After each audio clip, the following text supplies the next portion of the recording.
오늘장 핫앤쿨입니다. 오늘 시장의 핫한 종목과 쿨한 종목에 대해서 전략을 세워보겠습니다.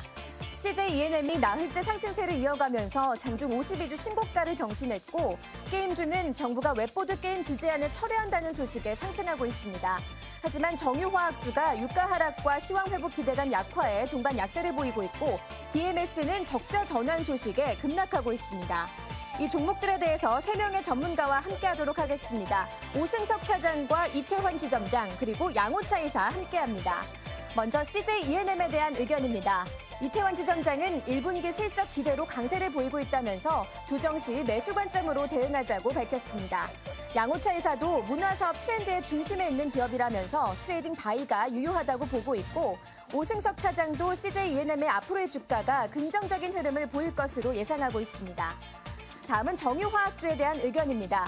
이태환 지점장이 종목별 차별화 전략이 필요해 보인다면서 SK에 대해서 저점 매수가 유효해 보인다고 밝혔습니다.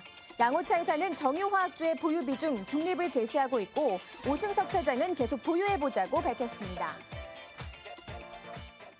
네, 이 종목들에 대한 의견 한 분 연결해서 좀 더 자세하게 들어보도록 하겠습니다. 오늘 이 시간 현대증권 전주지점의 오승석 차장 만나봅니다. 차장님 안녕하십니까? 예, 안녕하십니까? 네, CJ E&M에 대해서는 긍정적인 의견이 다수입니다. 주가 보면 최근에 10거래일 가운데 하루 보합을 제외하고는 연일 상승하죠. 오늘도 다시 한번 신고가 경신했는데요. 긍정적인 의견 주신 분들이 많았어요. 이 종목 유지하는 것 그리고 새롭게 매수하는 것 어떤 전략이 필요하겠습니까? 예, 얘기하신 대로 이제 나흘 연속 상승하면서 이제 신고가를 연일 갱신하고 있고요. 일단 외국인이나 기관 수급 동향이 좀 양호해 보이고요. 금일 같은 경우는 이제 그 아침에 정부가 웹보드 게임에 대한 어떤 그 규제안을 이제 철회하면서 게임 업종에 대한 투자 심리가 개선될 것이라는 전망하고요. CJ E&M 같은 경우는 이제 신규 게임 출시와 함께 이제 실적 개선이 이루어질 것이라는 전망으로 이제 주가가 연결되는 모습이고요. 특히 올해는 그 자체 게임 출시하고 해외 진출 등을 통해서 13년 만에 게임 부분을 정상화시키면서 주가 상승을 이끌 것으로 이렇게 예측이 되고 있고요. 아시다시피 동사 같은 경우는 그 2011년도에 온미디어, 엔터테인먼트 등 어떤 그 계열 5개사를 흡수합병하면서 국내 최대 미디어 엔터테인먼트 회사로 이제 재탄생한 어떤 그런 부분이 있었거든요. 근데 작년 하반기 이후에 방송 사업을 비롯해서 영화나 음악, 게임 등에서 이제 고르게 성장하고 있어서 타 종목에 비해 경쟁력이 뛰어난 종목이다. 그런 부분이 최근에 부각되면서 2013년도 시작과 함께 급등세가 연출되고 있지 않나 이렇게 생각하고 있거든요. 그래서 향후에도 꾸준하게 상승이 기대되는 종목이다. 이런 차원에서 추천드리고 싶습니다. 네. 자, 반면에 오늘 굉장히 힘든 흐름 보이는 것들이 있죠. 정유화학주입니다. 사실 중국 모멘텀에 대한 기대로 소재산업주에 관심 가져보자라는 의견 주셨던 분들도 계신데요. 오늘 수급도 굉장히 좋지 않고요. 정유화학주 어떤 시각에서 보고 계십니까? 예, 얘기하신 대로 이제 정유나 화학업종이 이제 매매 동향이 우호적이 않다 보니까 전체적으로 약세를 보이고 있고요.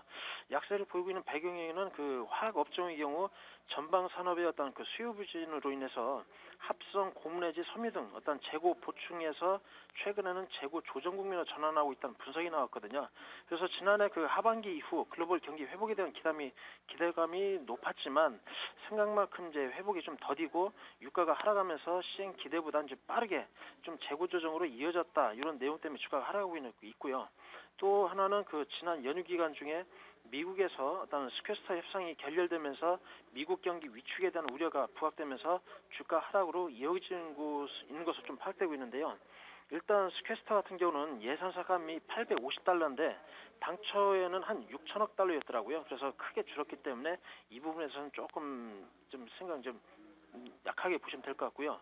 그리고 최근 미국의 어떤 그 소비나 제조업 지수가 양호하게 나오고 있고 중국 같은 경우는 지난 3일부터 시작된 양회를 통해서 시진핑 국가주석이 어떤 정책 방향을 통해서 분배나 도시화라는 어떤 긍정적인 시황관을 얻을 수 있을 것으로 보여집니다. 그래서 증시 격언해 보시면 주가는 두려움의 벽을 타고 오른다는 말처럼 두려움을 느낄 때 상승한 경우도 주가가 좀 있었거든요. 그래서 정유나 화학업종 같은 경우는 대체적으로 박스권 하단인 만큼 매도보다는 홀딩 전략으로 조금 더 좀 시황이 주시하면서 지켜보시는 전략으로 말씀드리고 싶습니다.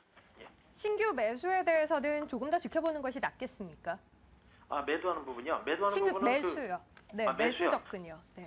매수하는 부분은 지금 LG화학 같은 경우는 작년 10월에 28만 7,500원이 저점이었었거든요. 그러고는 28만 8천이라고 그러면은 요 가격대에서는 접근 가능하다. 이렇게 보시면 될 것 같습니다. 네, 알겠습니다. 오늘 이슈 있는 종목들 현대증권 전주지점의 오승석 차장과 함께 살펴봤습니다. 차장님 고맙습니다.